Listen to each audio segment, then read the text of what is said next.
Good evening, everyone. Our last presenter to speak to us in front, she's a mother, she's a wife of an OFW. You know how hard or tough life to live alone. We are considered as dysfunctional family as well. In spite, meron po siyang anak na nasa autism spectrum disorder. And to share her story, I would like to call on stage Ma'am Amelia Bolifer from Cotabato City.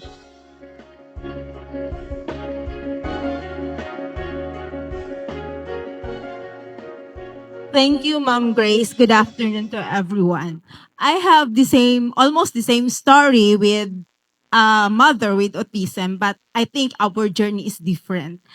My son is diagnosed in autism at 3 years old. Pero dahil praning ako na nanay, I have to start early. When my son is diagnosed, I cried, of course.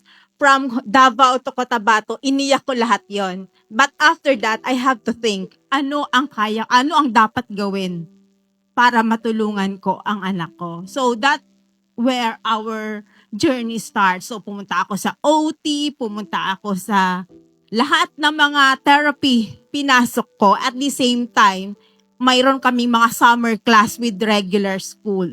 Then after that, may nakita ako, sabi ko, kulang pa rin ang development. Parang hanggang 2 months lang, stagnant ulit. So, hanap na naman. Lipat na naman sa iba. Then, here comes, kailangan ko ulit ipa-reevaluate ang anak ko.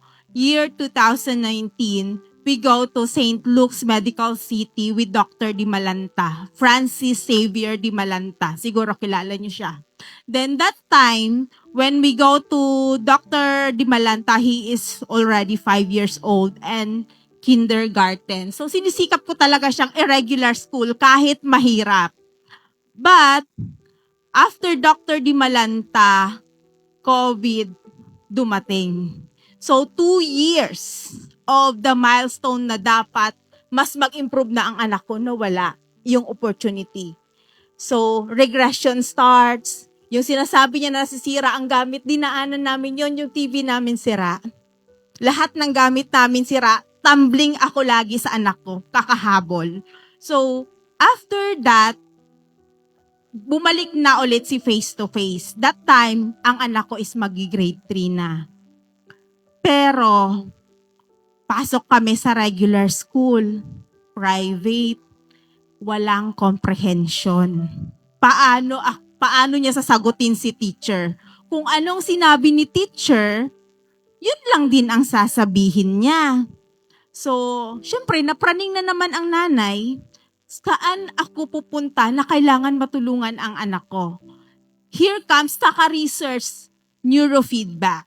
Kasi nasa medical field din ako, may mga kaibigan ako from abroad before na nakakatulong daw. Kaka-research ng neurofeedback, itinuturo ako kay Bihay.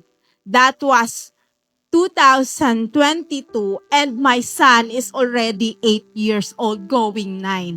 So mahirap na talaga siyang habulin because the brain will development of the brain is 0 to 5 90%. Then 10% na lang naiwan. Paano na kami? Pumunta ako ng Davao with Ma'am Grace. We have 4 months journey. But it's so amazing with Beehive program, in 2 weeks time, kaya na akong sagutin ng anak ko. Kaya na akong makipag-usap sa anak ko. Then, we go back to Cotabato. We go back to regular school. And it is where the development na nakakasabay na siya sa regular kids. But when he reached 9 years old, another struggle again. Because pag may ASD ang bata, meron tayong seizure. Di ba, Doc? Kasama yon. Ilang percentage ng may ASD is may accompanying seizure. Dumating ulit si seizure. Si seizure naman ang kalaban namin this time. So, first episode, August. Pumunta ako sa neurologist, pero medyo hindi ko masyado muna kinuha yung gamot niya. Then, walang seizure. At December, second episode, takot na ako. That's the time I seek child neurologist recommended by Dr. Grace, Dr. Agbisit. So, nagsimula na naman kami ng treatment. Seizure treatment niya is for 2 years. Then after that, again, EEG examination. And last December 2025, it came out normal. So, stop medication. Slowly, tapering the dose. Then, hanggang sa matapos na on February 2026. But, on April this year, 3 consecutive seizure attacks in 8 hours. Sobrang natakot talaga ako. Kasi parang yung seizure niya na yon, compared sa previous seizures niya, mas nakakatakot yung presentation. Tumawag ako ulit kay Dr. Agbisit para ibalik niya ang gamot.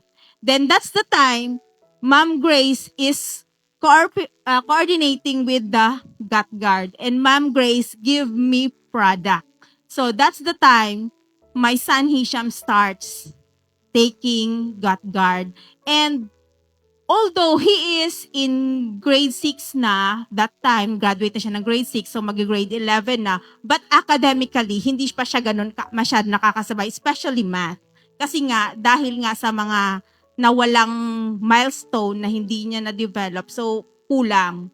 But, later on, when he is taking GutGuard, ang tutor nakapagsabi, "Ma'am, I was amazed." Kasi yung mga polygons na hindi niya alam na in one presentation, nagigets na ng anak ko. Ang bilis ng kanyang processing, ang bilis ng kanyang catching up. Now, he is already in grade 7 and he is very independent. Pupunta sa school mag-isa. And I am away from home for almost 6 days now. And he is with a helper. He can do it by himself. That's why I'm very thankful to Ma'am Grace and I'm very thankful to GutGuard. Kasi without her help, maybe we can achieve this full potential ng anak ko. Kasi reality speaking, kaya ako napraning because I'm thinking, paano pag namatay ako? Who will take care of my son and how could he live independently? Yung kaya niya na ang sarili niya na mabuhay siyang mag-isa. Yun ang kinakatakot ko as a mom. But now, I think I'm confident na kaya niya.